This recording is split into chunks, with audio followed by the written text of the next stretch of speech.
Bonjour et bienvenue sur jaicompris.com. Alors l'objectif de cette vidéo, c'est d'expliquer comment utiliser sa calculatrice pour écrire un polynôme du second degré sous forme canonique. Alors si tu penses savoir faire, appuie sur pause et essaye de le faire tout seul, et sinon on va expliquer tout de suite comment faire. Donc allons-y, on nous donne un polynôme du second degré qui est écrit sous cette forme-là, ax carré plus bx plus c, ax carré plus bx plus c, qu'on appelle forme développée. Et on nous demande d'écrire ce polynôme sous forme canonique, c'est-à-dire sous cette forme a facteur de x moins alpha au carré plus bêta. Donc maintenant, pour trouver la forme canonique, il va falloir trouver a, alpha et bêta. Alors a, c'est facile de trouver combien il vaut. A, c'est le nombre qui multiplie x au carré. Le nombre qui multiplie x au carré, ici, c'est 3. Donc ça veut dire que a vaut 3. Maintenant, vous devez savoir que la courbe qui correspond à un polynôme du second degré, c'est une parabole et que alpha et bêta, ce sont les coordonnées du sommet. Et donc maintenant, comment on va faire? Eh bien, avec notre calculatrice, on va tracer la parabole qui correspond à ce polynôme du second degré et on va regarder quelles sont les coordonnées du sommet, et les coordonnées du sommet correspondront à alpha et bêta. Donc on y va, je prends ma calculatrice et maintenant on va rentrer déjà cette fonction. Je vais dans f de x et je tape 3x carré plus 12x plus 8. Donc on y va, 3, x pour x, on utilise cette touche, 3x au carré, plus 12 plus 12x plus 8 et j'appuie sur Enter. Maintenant, je clique sur graphe pour avoir la parabole, la voilà, et maintenant je cherche les coordonnées du sommet. Le sommet, il est approximativement ici, et regardez les coordonnées. Ici, une graduation, ça correspond à 1, donc ici on est à moins 1, moins 2, donc ici on est à moins 2 en abscisse, et en ordonnée, on est à moins 1, moins 2, moins 3, moins 4. Et ça, c'est évidemment une lecture approximative. Maintenant, pour être un peu plus sûr des coordonnées du sommet, soit on peut zoomer sur le sommet, soit on peut utiliser trace. Regardez, je clique sur trace, il y a un point qui apparaît qui va se déplacer le long de la courbe. J'utilise ces touches pour me déplacer le long de la courbe et me rapprocher du sommet. Et qu'est-ce qu'on lit? Regardez, ici, on est pratiquement à moins 2, moins 1,9, et en ordonnée, on est bien pratiquement à moins 4. Donc les coordonnées du sommet, il semble, d'après la calculatrice, qu'on soit à moins 2 et en ordonnée à moins 4.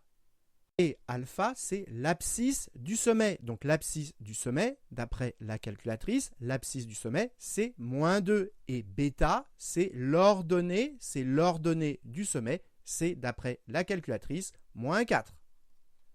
Maintenant, on va vérifier qu'on ne s'est pas trompé. On va remplacer alpha par moins 2, bêta par moins 4 et a par 3. Et on va développer et on va vérifier qu'on tombe bien sur le polynôme de départ. Donc, on y va. Je remplace a par 3. Donc, ça fait 3. Facteur de x moins alpha. Mais alpha, c'est moins 2. Donc, ça me fait moins 2 au carré plus bêta, donc plus moins 4. Maintenant, il n'y a plus qu'à arranger, donc ça me fait 3. Facteur de x moins, ça fait plus, donc ça fait x plus 2 au carré, et plus moins 4, ça nous fait moins 4.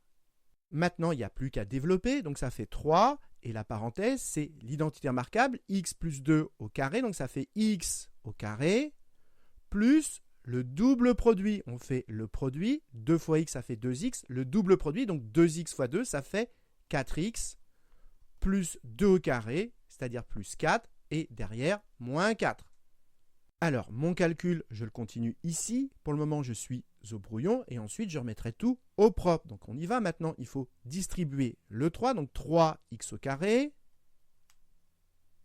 Voilà, plus 3 fois 4, ça fait 12x, plus 12x, plus 3 fois 4, 12, et 12 moins 4, ça fait 8, donc ça fait plus 8. Donc, quand on développe ceci, on tombe là-dessus. Et ça, c'est exactement le polynôme de départ. Donc, ça veut dire que ceci, c'est égal au polynôme de départ. Et ça, justement, c'est exactement sous forme canonique. Donc là, on a bien la forme canonique de ce polynôme.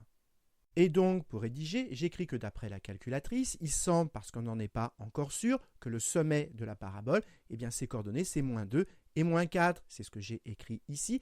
Et donc, ensuite, quand on remplace alpha et bêta dans la forme canonique par ces deux valeurs, eh bien, ça voudrait dire que la forme canonique, c'est f de x égale 3, le a, facteur de x moins alpha, ça fait x plus 2 au carré, moins 4. Et maintenant, pour vérifier qu'on ne s'est pas trompé, c'est ce que j'ai écrit ici, on va développer ce qu'on pense avoir trouvé et on va vérifier qu'on tombe bien sur le polynôme de départ. C'est le calcul qu'on a fait au brouillon et que j'ai remis ici au propre. Et donc, comme quand on développe ceci, on tombe bien sur le polynôme de départ, et bien ça veut dire que ceci, c'est bien la forme canonique de ce polynôme, et donc ça termine cet exercice.